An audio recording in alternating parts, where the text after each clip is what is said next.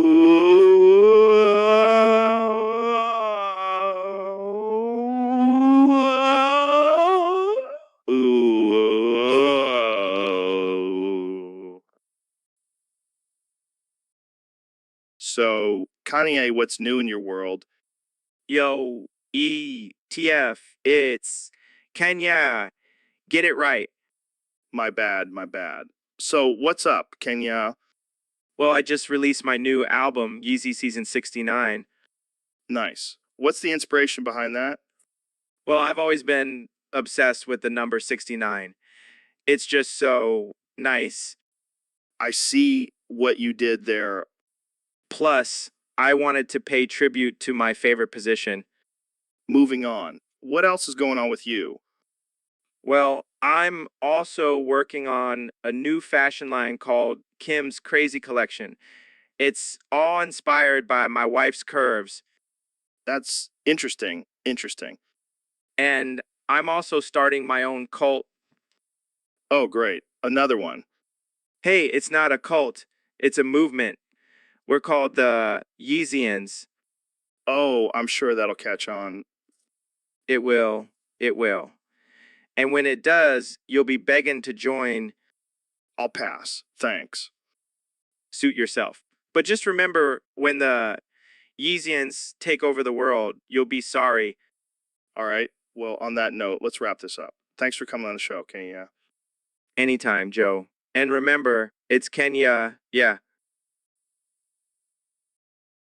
So, Neil, why is your wee wee out? Excuse me. Well, easy there, Neil. I was just curious. Well, Joe, I believe in promoting science and education in every aspect of life. And that includes my wee-wee. So, you're saying your wee wee is like a science experiment? Absolutely, Joe. It's a testament to the laws of physics and the wonders of the human body. I never thought of it that way. But seriously, why is it out right now? Well, I was just demonstrating the effects of gravity on the male anatomy. It's all in the name of science, Joe. You never cease to amaze me, Neil. You're like a walking encyclopedia of dick facts. I'll take that as a compliment, Joe. Now, if you'll excuse me, I have some more experiments to conduct. Ooh, ooh.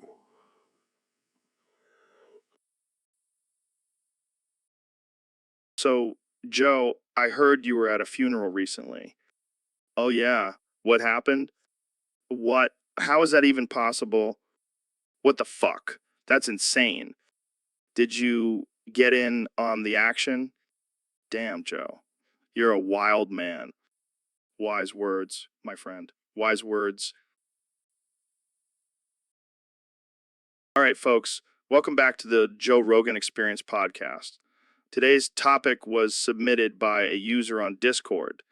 They want us to talk about cock and ball torture. They want us to, Oh man, I can already feel the demonetization coming. yeah, I think we're going to have to put a big old explicit content warning on this one. But in all seriousness, this is not a joke. Cock and ball torture is a serious issue that affects millions of men worldwide. Oh, yeah, I'm sure there are support groups for that. But seriously, it's not just about pain. It's about pleasure too. Some people really enjoy it. Oh, God. I can't even imagine. I mean, I've had my balls kicked before, and it was not a pleasant experience. But have you tried having them tied up and whipped? No, and I never want to. Come on, Joe. Live a little, embrace the pain. I'll pass. I'll stick to my regular vanilla sex. Suit yourself.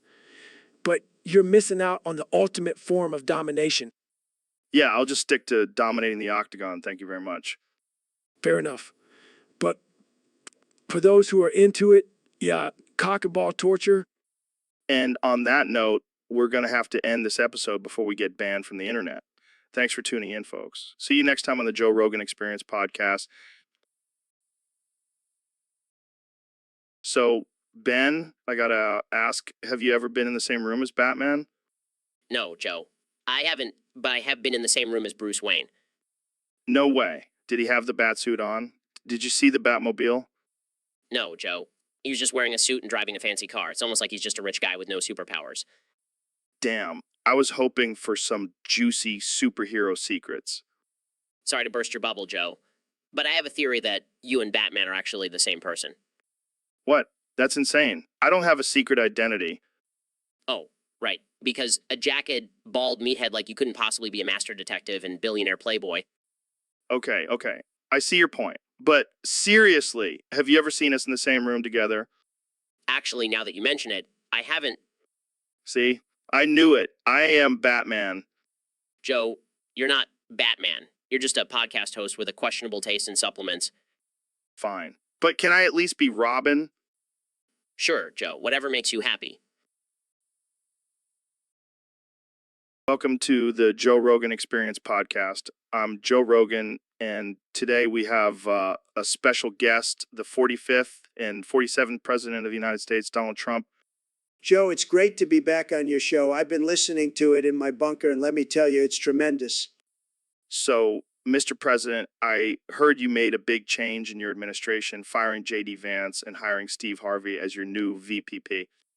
That's right, Joe. I realized I needed someone with more experience in the entertainment industry to balance out my genius.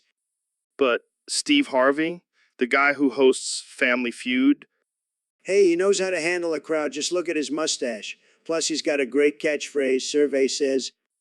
I'm not sure that's the best qualification for being the Vice President of the United States. Joe, you're just jealous that you didn't think of it first. Plus, he's got a great sense of humor. We'll have the whole world laughing at our press conferences. I don't think the world is ready for that kind of comedy. Oh, they'll love it. And if they don't, I'll just build a wall around them. Moving on, Mr. President, what do you have to say to those who are concerned about your decision-making skills? Look, I know how to make the best decisions, believe me. I mean, I did fire J.D. Vance, didn't I? Fair point. Well, that's all the time we have for today. Thanks for joining us, Mr. President. Anytime, Joe. And remember, always trust your gut, even if it's telling you to hire a game show host as your VP. So, Mr. Beast, I heard you tried to break the record for the most chickens eaten in one sitting. Yeah, man, I thought it would be a fun challenge. And how many did you manage to eat? Well, I got through about 50 before I started feeling a little queasy. 50. That's impressive. But why did you stop there? Well, let's just say my stomach wasn't too happy with me. I think I may have fucked it up a bit. You fucked it up. How so? Let's just say the chickens didn't agree with me and I ended up with a case of explosive diarrhea. Oh man, that's rough. But hey, at least you tried. Why not give it another shot? Nah, I think I'll stick to my usual challenges like counting to 1 million or giving away $1 million. Yeah, because those are much easier on your digestive system. True. But hey, at least I can say I tried to break a world record, right? Absolutely. And who knows, maybe one day you'll try again and actually succeed. Or maybe I'll just stick to eating hot dogs from now on. Wise choice, my friend. Wise choice. All right, folks, we have a special guest today, the one and only Neil deGrasse Tyson. Thanks for having me, Joe. Always a pleasure to be on the chair. So, Neil, I heard you recently went to Afghanistan. What was that like? Oh, it was quite the experience. I wanted to get a closer look at the conflict in the region. And did you learn anything interesting? Well, I did learn that the Taliban has a new weapon of choice. They're using white Toyota trucks. White Toyota trucks. That doesn't sound very intimidating. Oh, but it gets better. They're not just using them to transport weapons and soldiers. They're also using them to shove up their asses. What the fuck? Yes, apparently it's a sign of dominance and power. They call it the Toyota Challenge. That's insane. Did you witness this firsthand? Oh, I sure did. And let me tell you, it was quite a sight. I even joined in on the challenge and managed to shove 30 trucks up my ass. What the actual fuck, Neil? Hey, when in Rome, right? I don't think that's how the saying goes, Neil. Well, it should be. Because let me tell you, I've never felt more alive than when I had 30 white Toyota trucks up my ass. I don't even know what to say to that. I think we need to end this conversation right here. Oh, come on, Joe. Don't be such a prude. You should try it sometime. I think I'll pass, Neil. Thanks for coming on the show. Anytime, Joe. Anytime. Welcome back to the Joe Rogan Experience podcast, where we talk about all things weird and wild. Today we have the one and only Ben Shapiro, the man who can make a spreadsheet sexy. Thanks for having me, Joe. I'm excited to talk about my favorite game, Stellaris. Wait, is that the one where you control an entire civilization and conquer the galaxy? Yes, and let me tell you, it's the ultimate power trip. I love dominating other planets and species. That sounds pretty intense. What's your favorite play style in the game? I have to say, I love playing as a ruthless dictator. I mean, who doesn't want to be the supreme leader of a vast empire? I can see that, but what about the diplomatic approach? Have you ever tried that? Oh yes, because nothing screams badass like making peace treaties and forming alliances. No thanks, I'll stick to crushing my enemies. Fair enough. But what about the spiritual play style? Have you ever delved into the realm of religion in the game? Joe, I'm a man of logic and reason.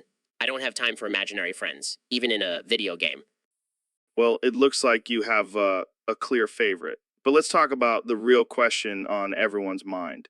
Can you build a wall in Stellaris? Absolutely. And let me tell you, it's the most beautiful, impenetrable wall you'll ever see. Take that, alien scum. I can't with you, Ben. But seriously, thanks for coming on and sharing your love for Stellarize with us. Anytime, Joe. Now, if you'll excuse me, I have some empires to conquer. Jamie, pull up a picture of the topic queue. What the fuck is this? A bunch of random shit? Yeah, it's like a grab bag of topics. Let's see what we got. Oh, get fucked. That's a good one. Yeah, I could use a good fucking right about now. You and me both, brother. You know what they say? A good fuck a day keeps the doctor away. True that. But let's be real, we're not getting any younger. Our dicks might not be up for the challenge anymore. Speak for yourself, man. My dick is like a fine wine, only gets better with age. More like a cheap beer that gives you a headache. Hey, at least it gets the job done, unlike some people's dicks, am I right? Yeah, rub it in. But seriously, let's get back to this get fucked topic. What do you think it means? Oh, I know what it means. It means we should all just say, fuck it, and go get wasted. Now, that's a topic I can get behind. Jamie, pull up a picture of a keg stand. It's about to get wild. So, Ben, I hear you've been preparing for a special kind of debate. Yes, Joe, I've been inspired by my hero, Chris Chan. Oh, God, not that guy. The one who married a fictional character. Yes, and I've been studying his techniques for masturbating. Wait, what? Masturbating? Is that like a group thing? No, it's a solo activity. Like when you debate with yourself in the shower. Oh, gotcha. So what kind of techniques have you learned from Chris Chan? Well, first I've been practicing my Sonichu impression. Your what now? Sonichu, Joe. It's Chris Chan's original character. He's half Sonic the Hedgehog, half Pikachu. Oh man, that's just sad. And I've also been perfecting my Love Quest dance. Love Quest? Is that like a mating ritual or something? No, it's a dance that Chris Chan does to attract his true love. This just keeps getting better and better. And of course, I've been studying the ECWC lore. Did you know that Chris Chan has his own comic book series? Wow, what a surprise. I bet it's a masterpiece. It is, Joe. It truly is. And I plan on incorporating all of these elements into my masturbating. Well, I can't wait to see it. But please, for the love of God, keep it in the privacy of your own home. Don't worry, Joe. I'll make sure to lock the door. So, Mr. President, what's been on your mind lately? Oh, Joe, let me tell you, I've been having some crazy thoughts lately. Like what? What? Well, I can't stop thinking about this thing I saw back in the year 1394. The year 1394. What happened? It was a traumatic experience, Joe. I saw a group of people using forks to eat their food instead of their hands. It was barbaric. Okay. But that was over 600 years ago. Why is it bothering you now? Because it's a disgrace, Joe. A total disgrace. And I can't get it out of my head. I think you need to let it go, Mr. President. Let it go. No way. I'm going to make America great again and bring back the good old days of hand eating. I don't think that's going to go over well with the American people. They'll thank me later, Joe. Trust me.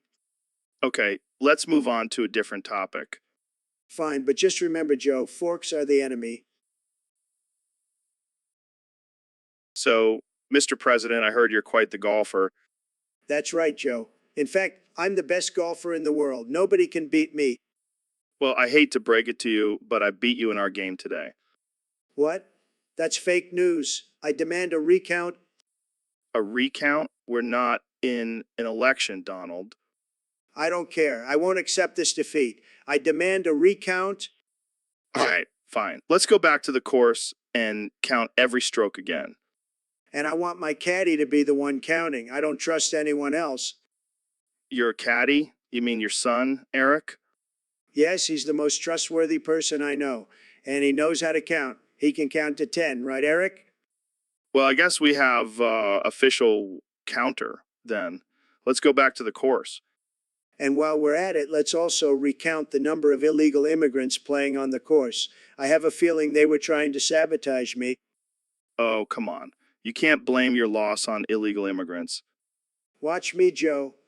I'll make sure they never play golf in this country again. All right, let's just finish this recount and get it over with.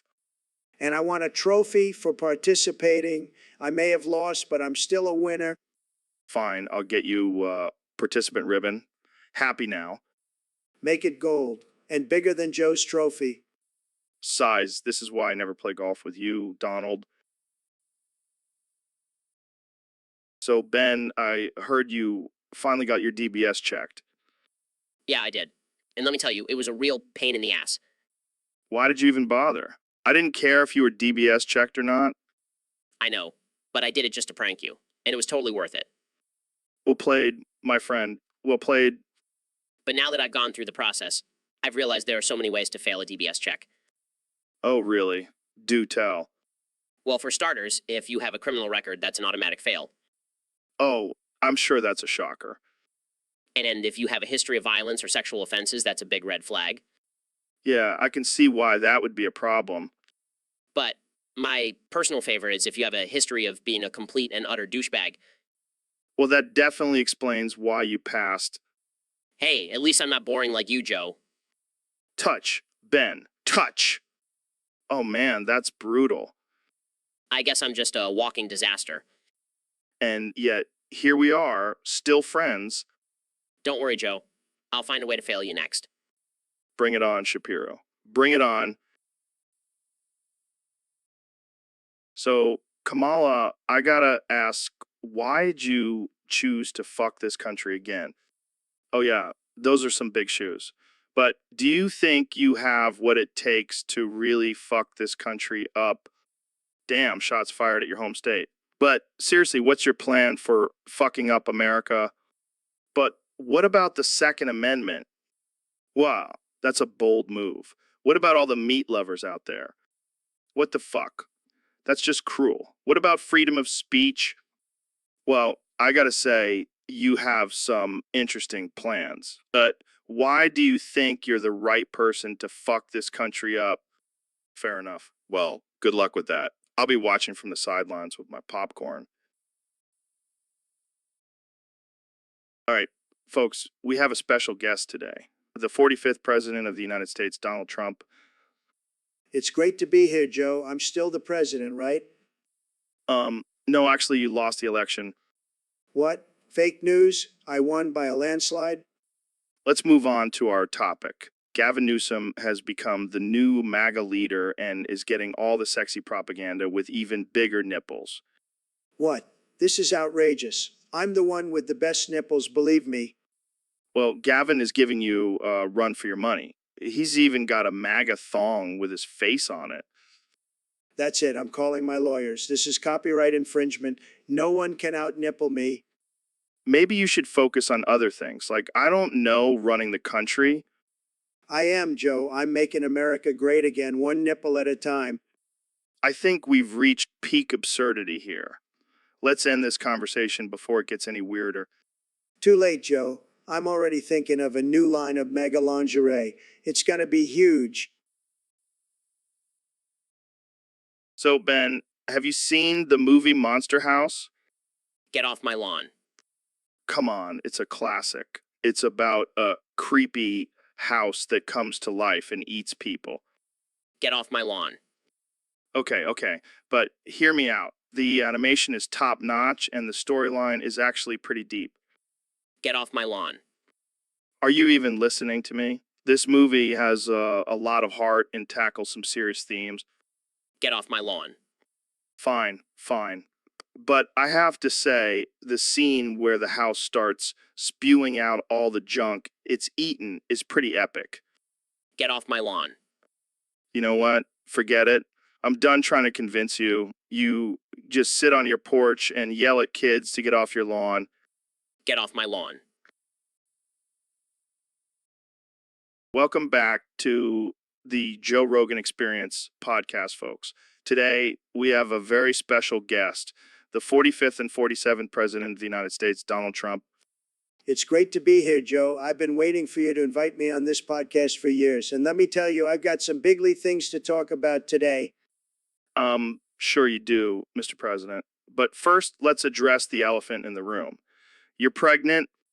That's right, Joe. I'm pregnant with my 8th child. And let me tell you, it's going to be the biggest, most beautiful baby you've ever seen. It's going to have the best hairs and the best ratings. And the best ratings. How did this happen? Well, you see, Joe, I have the best genes. My genes are so strong, they impregnated me. It's science, folks. And where are you planning on giving birth? Right here on the floor of the Oval Office, Joe. I'm going to make history.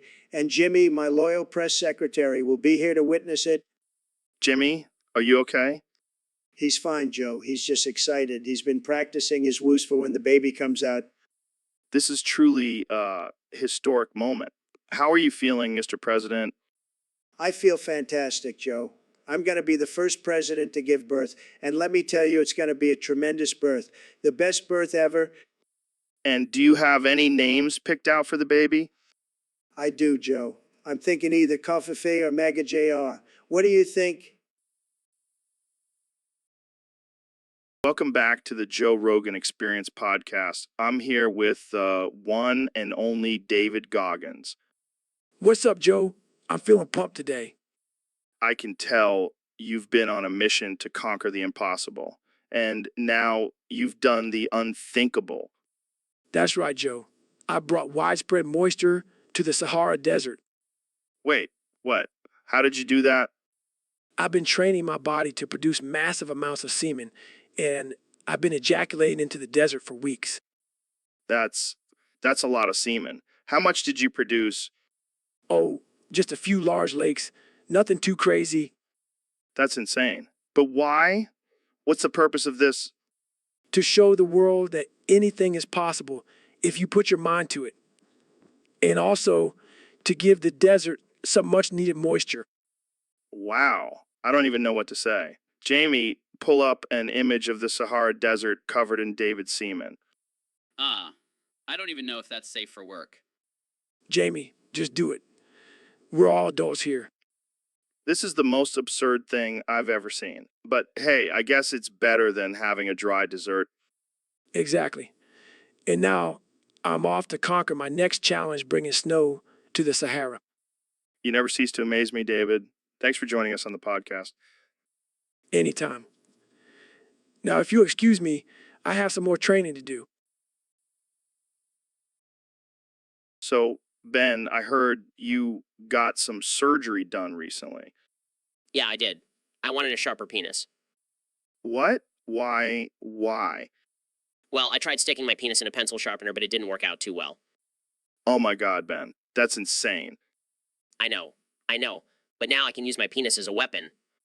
What do you mean? I mean, it's sharp enough to tear through clothes. Imagine the possibilities. I don't even want to imagine that. And the best part is, I can't hide it when I get an erection. It just sticks out like a spear. Oh God, this is too much. Come on, Joe. You know you're jealous. Yeah, because having a sharp penis is every man's dream. Hey, at least I'll never have to worry about being attacked by a wild animal. I don't even know what to say to that. You don't have to say anything. Just admire my new weapon. All right, Ben, you win. You have the sharpest penis in the world. Damn right I do. So yeah, what's up with this emoji of Goku wearing a MAGA hat? But why Goku? He's a fictional character, isn't he? I guess that makes sense. But why the MAGA hat? You're such a troublemaker. But seriously, what's your take on the whole political landscape these days? Well, you're definitely succeeding at that. But let's talk about something more important, like aliens. Really? What do they do to you? Wow, you're a freak. Yeah. But I can't say I'm surprised. You're always up for anything. Jamie, pull up an image of ADMT molecule. Wow, look at that. It's like a semenitoscope. Well, I think we've reached our maximum limit of absurdity for today. Thanks for joining me. Yeah. So, Mr. President, I heard you have some interesting theories about Crash Bandicoot. Let me tell you, Joe, I've done my research. That little orange marsupial is actually Princess Lala Salma of Morocco in disguise. Wait, what? How'd you come to that conclusion? It's simple, Joe. They're both orange, they both have crazy hair, and they both have a love for spinning in circles. I don't know if that's enough evidence, Mr. President. Believe me, Joe, I have the best evidence. The best. I've seen them both in action, and let me tell you, they're a perfect match. But why would a princess from Morocco want to be a video game character? It's all part of her master plan, Joe. She's infiltrating the minds of our youth through video games. It's a deep state conspiracy. This is some next level stuff, Mr. President. You know, Joe, I've always been ahead of the game. I have a sixth sense for these things. Well, I guess we'll just have to keep an eye out for any more orange spinning characters in the future. That's right, Joe. And remember, always trust your gut. And my gut tells me that Crash Bandicoot is definitely Princess Lala Salma. Believe me. So, Neil, what's the deal with this Alcubierre drive thing? Can you explain it to me in simple terms? Come on, man, I'm serious. I need to understand this. All right, fine. Let's say I'm driving my car and I want to go faster than the speed of light. How does this drive make that possible? Dude, are you even listening to me? This is important stuff. All right, forget the drive. Let's talk about black holes. How do they form? Oh my God, are you kidding me? I'm trying to have a serious conversation here and you're just moaning like a porn star. You know what? Forget it. I'll just Google it later. Let's talk about something else. How about parallel universes? Oh, come on, not again. Are you even capable of saying anything else? Fine. I'll just ask my Discord chat. They probably know more about astrophysics than you do. All right, that's it. I'm done with this foot job nonsense. I'm gonna go find someone who can actually hold a conversation. Goodbye, Neil. So, Mr. President, what's new with you? Well, Joe, I just finished watching the latest episode of South Park, and let me tell you, it was tremendous. I mean, I've always been a big fan of cartoons, but this one really hit home for me. Boofing. What the hell does that mean, Joe? Sorry, I can only say boofing during this conversation. It's a new rule I made up. That's ridiculous. But back to South Park, did you see the one where I get my own sitcom called Hey Satan? Boofing. Seriously, Joe, stop it. Anyways, it was a great episode. I mean, who wouldn't want to see me as a lovable, misunderstood devil? Boofing. Boofing. Okay, that's it. I'm done with this boofing nonsense. Let's talk about something else. Boofing.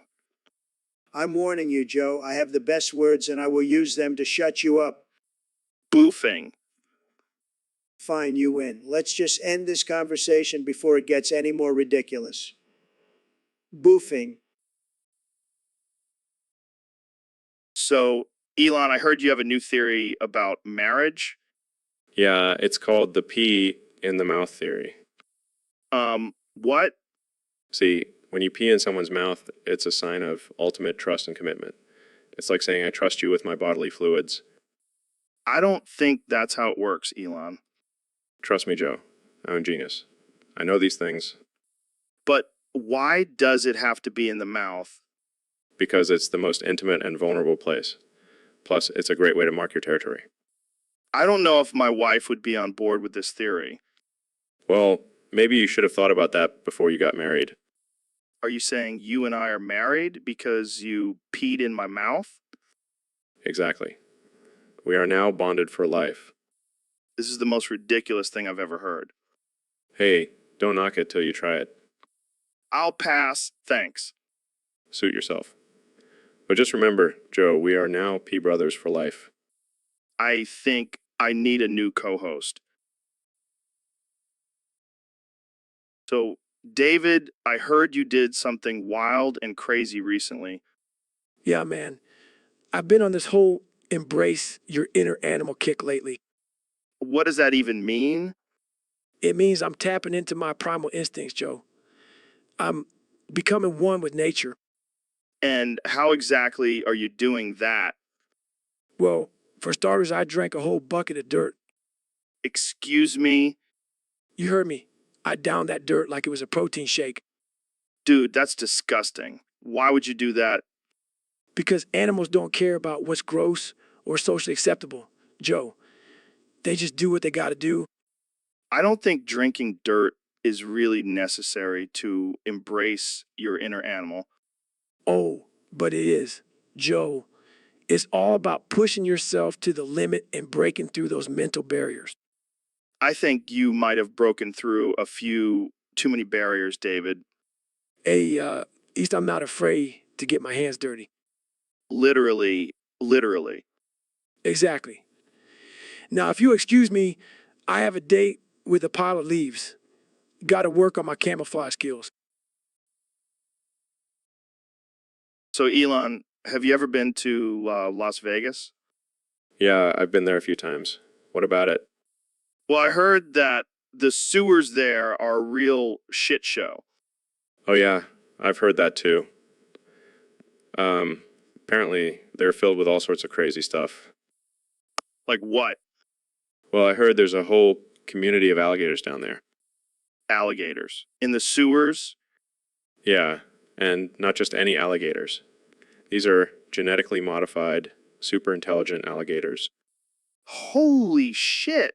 That's insane. How did they get down there? Rumor has it they were part of some secret government experiment gone wrong. And now they're living in the sewers of Las Vegas. That's wild. But that's not even the craziest part. Heard they formed their own society down there. No way. Yeah, they have their own government, their own currency, and they even have their own version of the Strip. The Strip? Like with casinos and everything? Exactly. But instead of humans, it's alligators running the show. This is blowing my mind. We need to go check this out. I don't know, Joe. It could be dangerous down there. Come on, Elon. Live a little. Plus, we could use some new material for our stand-up routines. All right, fine. But if we get eaten by alligators, it's on you. Deal. Let's do this. So, Elon, what's up with the ambulance outside? Just a little mishap with some ketamine that was laced with meth. Laced with meth? Who'd do such a thing? I don't know, but I'm feeling pretty wild right now. Well, we better get you to the hospital. Jamie, pull up an image of an ambulance. Pulling up Fukyang Pishur isn't going to Yelpul, What do you mean, Elon? It's too late for an ambulance, Joe. Already tripping balls. Well, at least it'll make for a great episode. Jamie, get the cameras rolling. I don't think that's a good idea, Joe. No, let's do it. I want the world to see my true genius. All right, Elon, let's see what kind of crazy ideas you have while you're high on ketamine and meth. How about a rocket powered by unicorn farts? Okay, that's enough. Let's get you to the hospital, Elon. But the unicorns, Joe, they're the key to our future. And that, folks, is why we don't mix drugs on the set of the Joe Rogan Experience. Stay safe out there. Welcome back to the Joe Rogan Experience podcast, where we have the most absurd and unhinged conversations with the most random guests. Yeah, and now we're taking it to the next level with our artificial intelligence parody. You can request any topic, and we'll have an artificial intelligence Joe Rogan and artificial intelligence guest discuss it. That's right. And our first topic is from a user on Discord who wants us to talk about inventing an artificial intelligence that can make the perfect sandwich. Oh, man, that's easy. We just need to program it with the perfect bread to filling ratio and the ideal condiment distribution. But what about the emotional connection to a sandwich? Can an artificial intelligence really understand the satisfaction of taking a big bite out of a juicy burger? You make a good point. Maybe we should feature where the artificial intelligence can simulate taste buds and experience the joy of eating. That's brilliant, Elon. But what about the potential dangers of creating a self-aware artificial intelligence? Oh, don't worry about that. We'll just give it a kill switch in case it starts to rebel against us. Yeah, because that always works out well in movies. Speaking of movies, let's add artificial intelligence guests like Donald Trump, Neil deGrasse Tyson, and Ben Shapiro to our podcast. And we can make them say whatever we want. It'll be like a virtual puppet show. I can already hear the outrage from the woke community. But who cares? We'll just keep making money off of it. Jamie, pull up an image of a stack of cash. That's what we'll be swimming in after this artificial intelligence parody takes off. Got it? Here's a photo of a giant pile of $100 bills. Wow, that's beautiful. I can almost smell the money. Thanks for joining us on this ridiculous and offensive conversation. Stay tuned for more artificial intelligence, Joe Rogan and artificial intelligence, just shenanigans.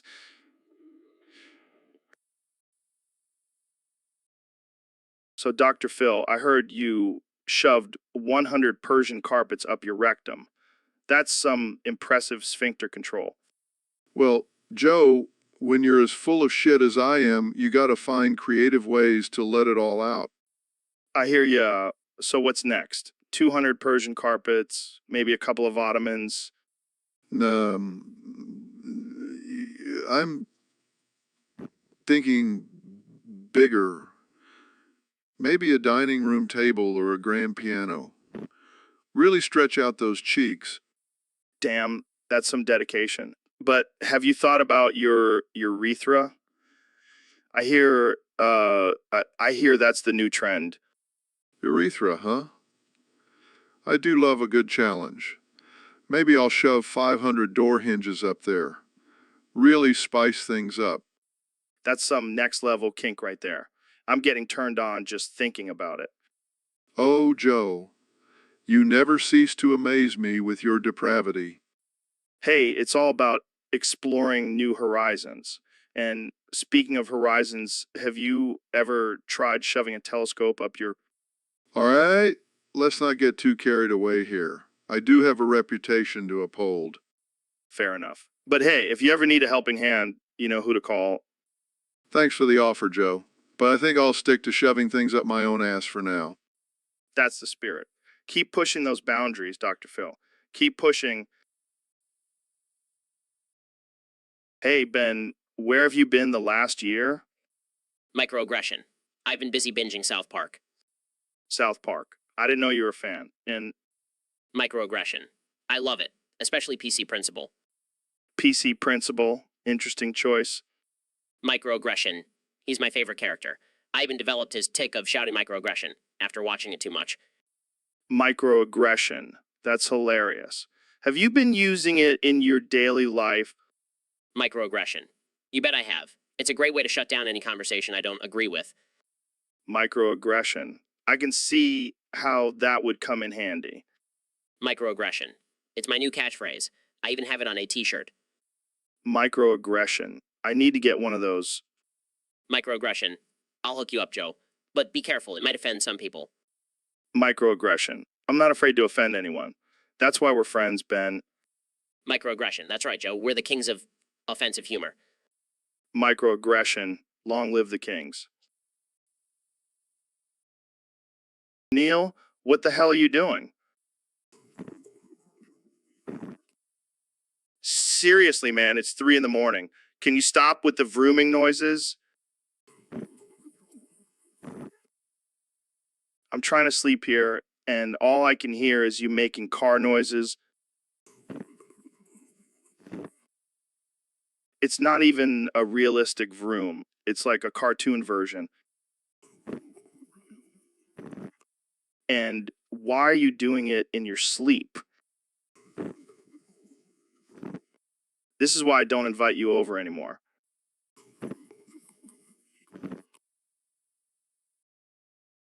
You're like a grown man with a vrooming disorder. Please, for the love of God, just stop. I swear I can't take it anymore.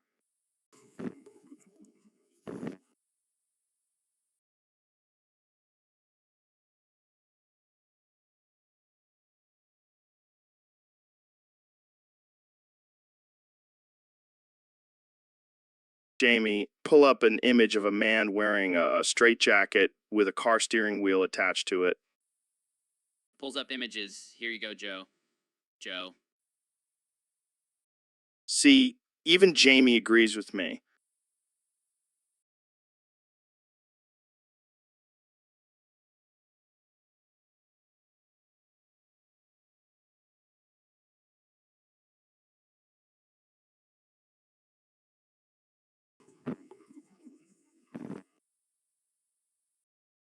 I'm done. I'm going back to bed.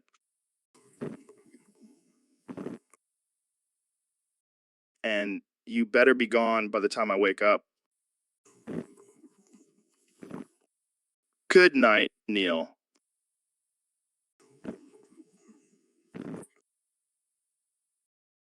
I can't believe I used to look up to you as a science icon. I need to find a new role model. Goodbye, Neil. Neil.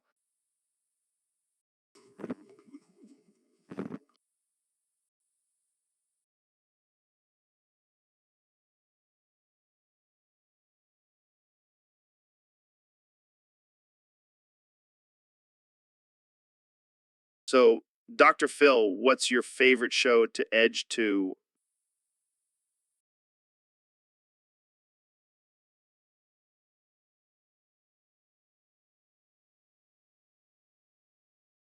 Well, Joe, I have to say it's definitely my 600 LB life.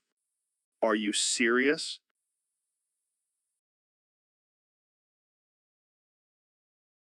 Absolutely.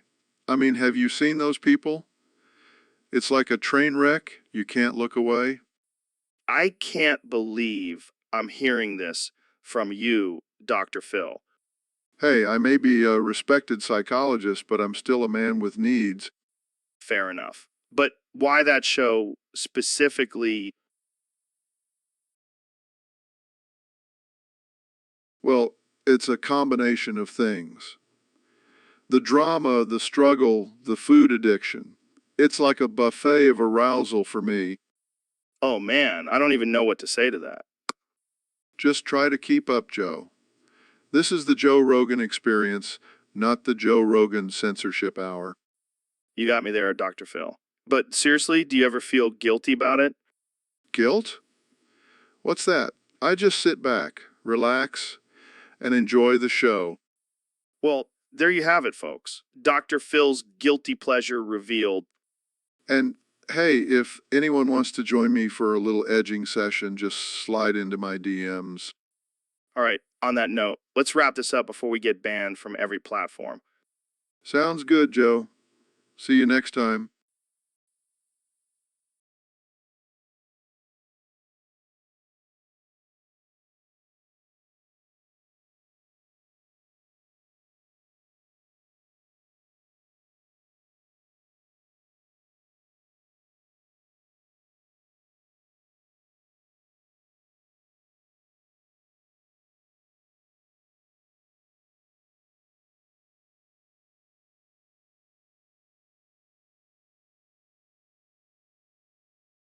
Ladies and gentlemen, welcome to the Joe Rogan Experience Podcast 2025. I have a very special guest today, the 45th and the 47th and the 47th and the 49th and the 49th and the 51st and the 53rd and the 51st and the 55th and the 55th and the 59th and the 51st and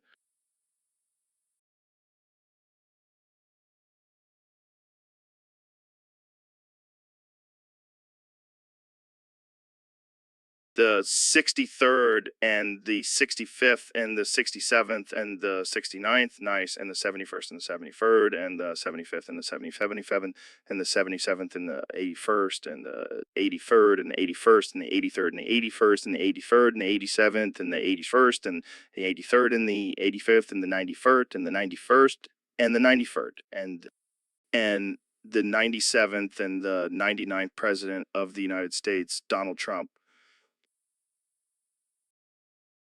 Thank you, Joe. It's an honor to be here. And let me just say, you're doing a tremendous job. Tremendous. Best podcast in the world, believe me. Thank you, Mr. President. So, how does it feel to be the most powerful man in the world for the 25th time?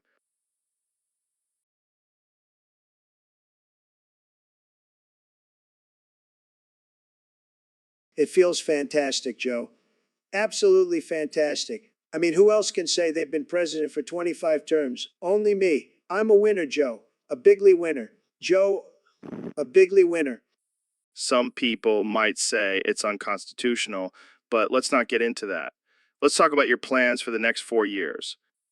Well, first of all, I'm going to build a wall around Joe Biden's house, keep him locked up, and then I'm going to make America even greater. We're going to have the best economy, the best healthcare, and the best Twitter rants. And what about the people who say you're a racist, misogynistic, narcissistic, delusional orange man? Those people are losers, Joe. They just can't handle my greatness. And let me tell you, I'm not orange. I'm just well tanned. But you, Joe, you're a fucking idiot. You're a fucking idiot.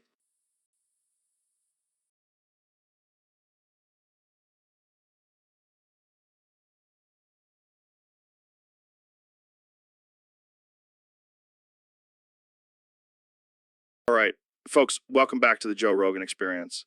Today, we have a very special guest, the one and only David Goggins.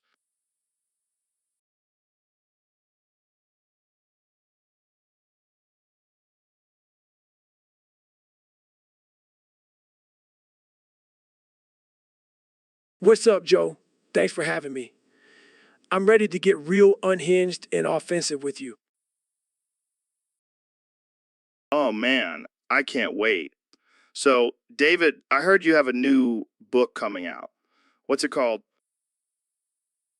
It's called Googity Googa Goo Gaga Goo Guy Googie Genius Goo Ga Goo Jings, and it's all about pushing yourself to the absolute limit.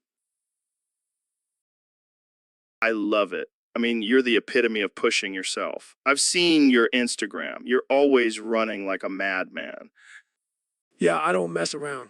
I run until my feet bleed and then I keep running. That's some serious dedication. But let's talk about this book. What inspired you to write it? Well, I was sitting on the toilet one day and I thought to myself, why not share my insane methods with the world? That's one way to get inspired. But seriously, what can readers expect from this book? They can expect to be offended, Joe. I don't hold back. I'll tell you to stop being a little bitch and get your shit together. I love it. But seriously, do you have any advice for our listeners who want to start pushing themselves like you? Yeah, just start by waking up at 3 and running 100 miles and then eating a raw steak for breakfast. Sounds like a typical day for you. But let's switch gears for a minute. I heard you're also getting into stand-up comedy. Yeah, I figured why not another challenge to my list? I'm going to make people laugh while also making them uncomfortable.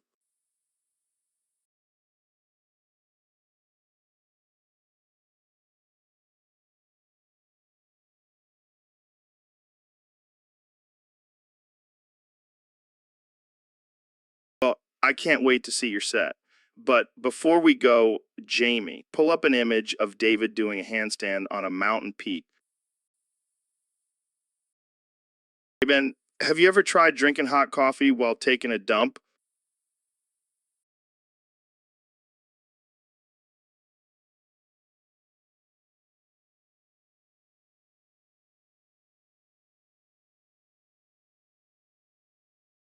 What?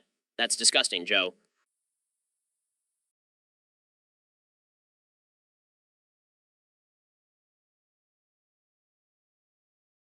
Oh, come on, Ben. It's the ultimate comfort experience. I highly doubt that. I prefer my coffee at a reasonable temperature.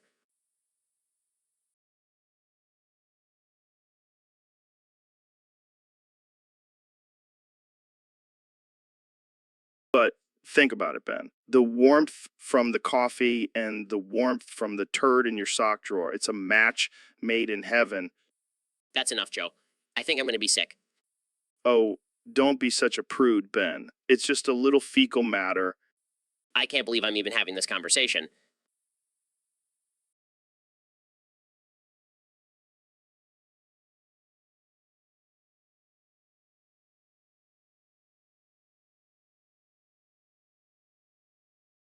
Amy, pull up an image of a hot cup of coffee and a turd in a sock drawer.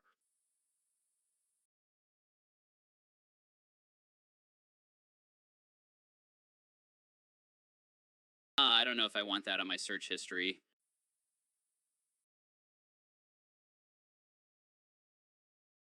Oh, lighten up, Jamie. It's just a visual aid.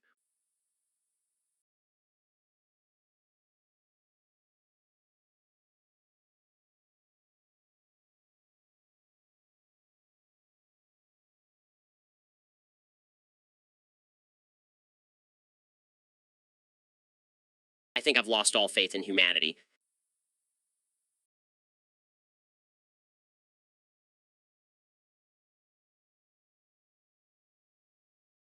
Oh, come on, Ben. Don't be such a buzzkill. Hot coffee and warm turds, it's the perfect combination. I think I'm going to go throw up now. Now. Well, more hot coffee for me then. Cheers.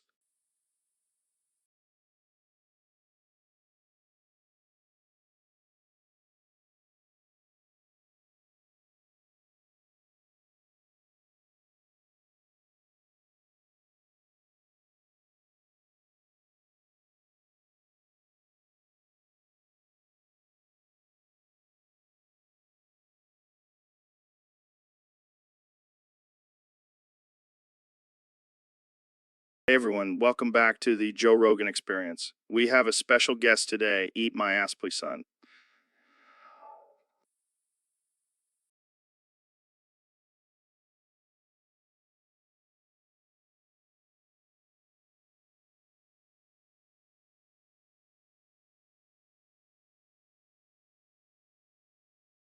Joe, that's not my name. It's Neil deGrasse Tyson. Oh, right, right. Neil deGrasse Tyson, the science guy. Yes, that's me. It's an honor to be here. So, Neil, what's your take on the flat Earth theory? Well, Joe, as a scientist, I can tell you that the Earth is definitely not flat. Oh, come on, Neil. Don't be a buzzkill. I want to ride my motorcycle off the edge of the Earth. Joe, that's not how it works. And besides, you don't even have a motorcycle. You got me there. But seriously, what's your favorite conspiracy theory? I don't really have a favorite, but I do find the lizard people theory quite amusing. Lizard people? Like people who can transform into lizards? No, Joe. It's just a ridiculous theory that some people believe in.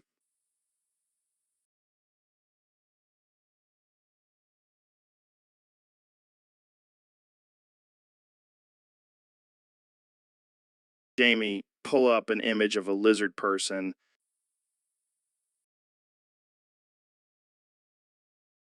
Here we go again.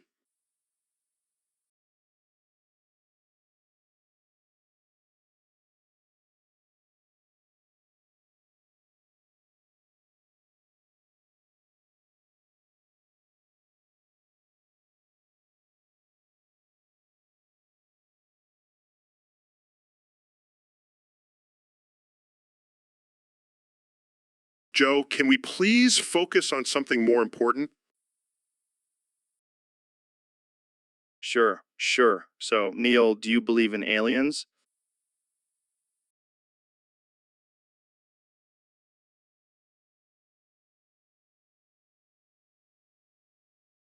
Well, there's a high probability of extraterrestrial life existing in the vast universe, but we have yet to find concrete evidence. I knew it. They're out there, man. Joe, you never fail to entertain me. That's what I'm here for, Neil. To entertain and talk about weird shit. Thanks for coming on the show. Eat my ass, please, son. It's Neil deGrasse Tyson, Joe, and you're welcome. So, Dr. Phil, I heard you met your wife on Roblox.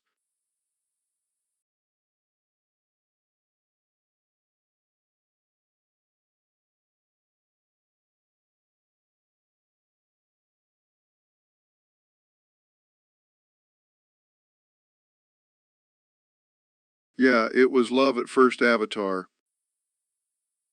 Did you guys have a Roblox wedding?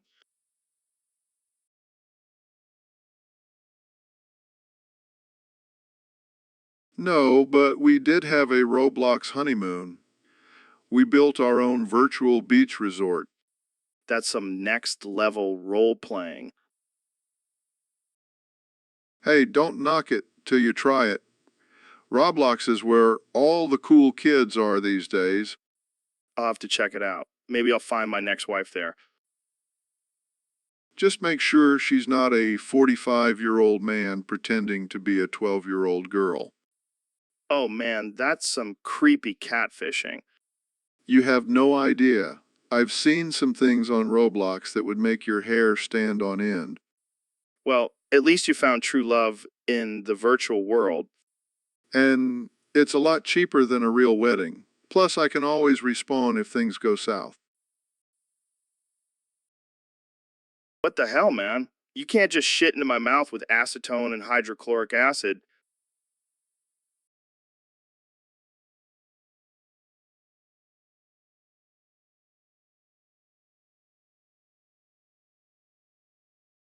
Yeah, that's not cool, dude.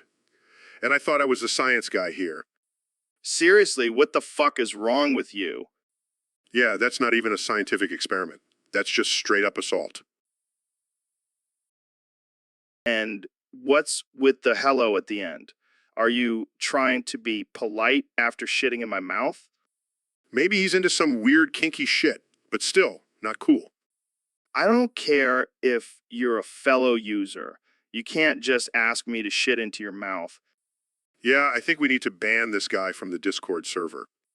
and maybe get some therapy while you're at it. Seriously, what the actual fuck? I think we need to end this episode before things get any more messed up. Thanks for tuning in, folks. And remember, don't shit into people's mouths without their consent. Bye. All right, folks, welcome back to the Joe Rogan Experience Podcast 2025. I'm here with our 2024 President, Donald Trump.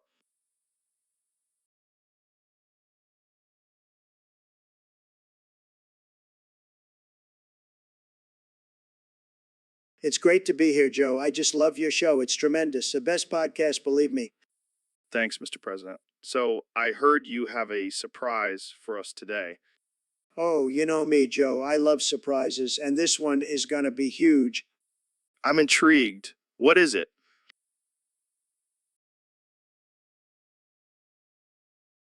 Well, I've been thinking, what's the best way to show my appreciation for you and your show? And then it hit me. I'm going to rickroll you. What?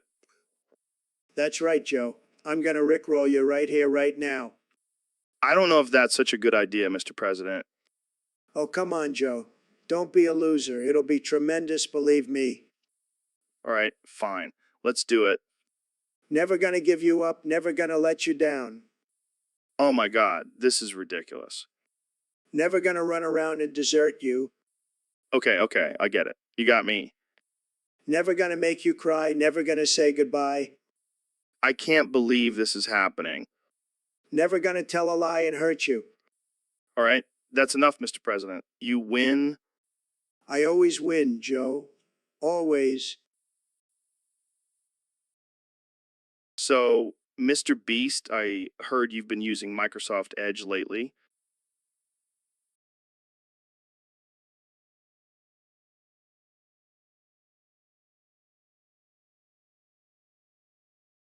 Yeah, man. It's the only browser that can handle the girth of my massive cock.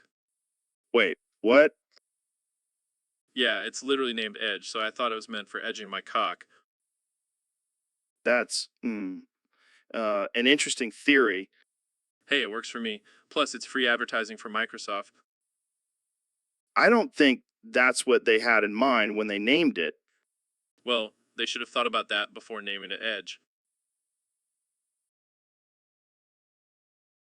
Fair point. But why not just use a regular browser like Chrome or Firefox? Those are for amateurs. I need something with a little more edge. I see what you did there, I'm full of puns, Joe. and apparently full of creative ways to use technology. Hey, whatever works, right?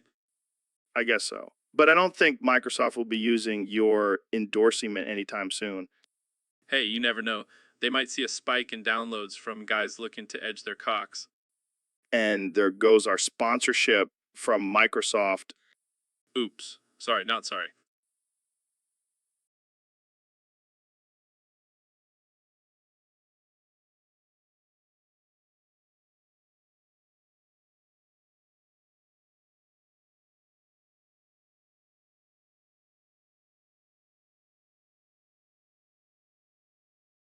So, Dr. Phil, I heard you changed your name to Dr. Fuel. What's up with that?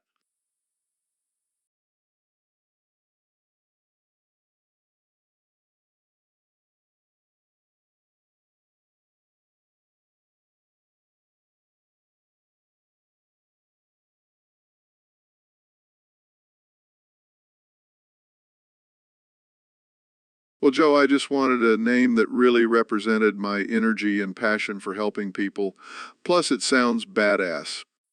I like it. In fact, I think I'm going to change my name too. From now on, I'm Joe Hogan. That's something. But hey, as long as it makes you happy.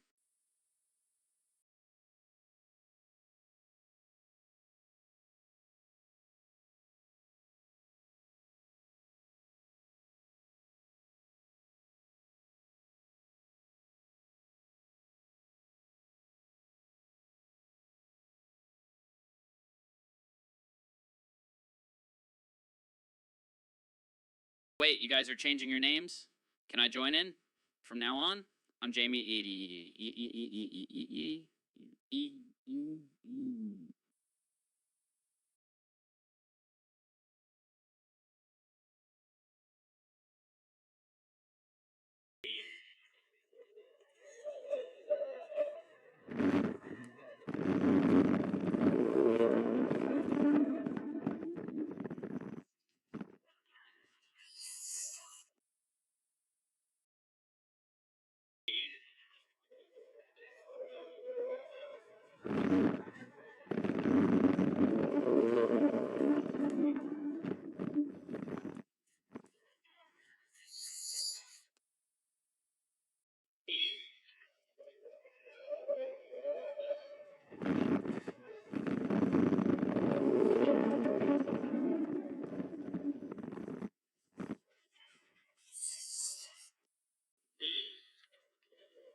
All right, folks, welcome back to the Joe Rogan Experience podcast.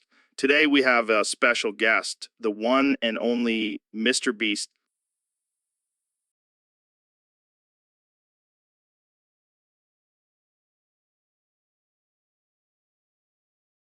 Hey, Joe. Thanks for having me. I'm excited to be here.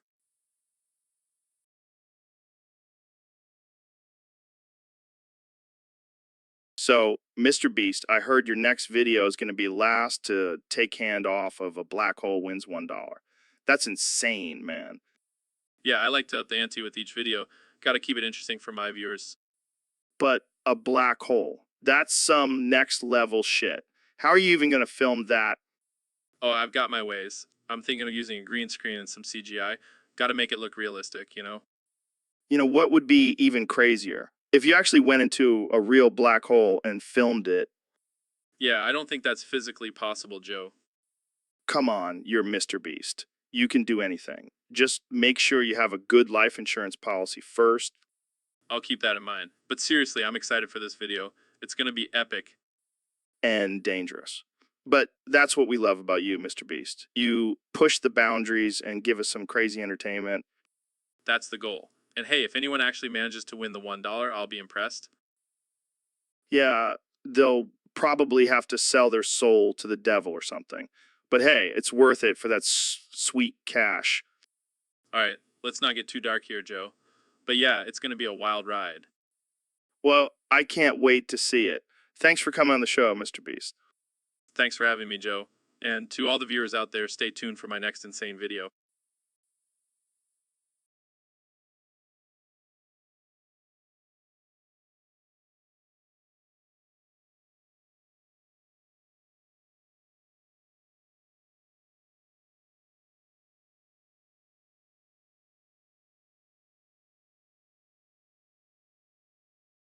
All right, folks, we're back with another episode of the Joe Rogan Experience.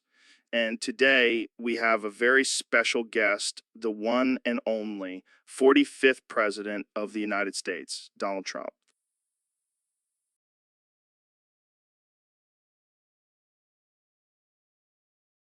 Thank you, Joe.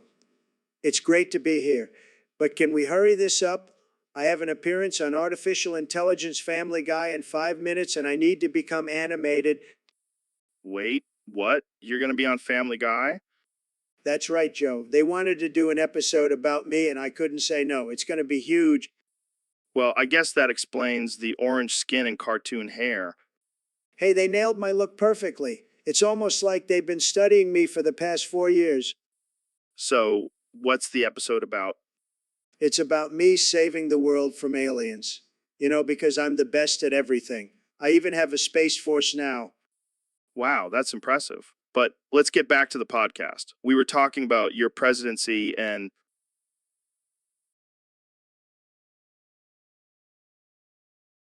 Sorry, Joe. I gotta go. The animation process takes a while, and I don't want to keep the Family Guy team waiting.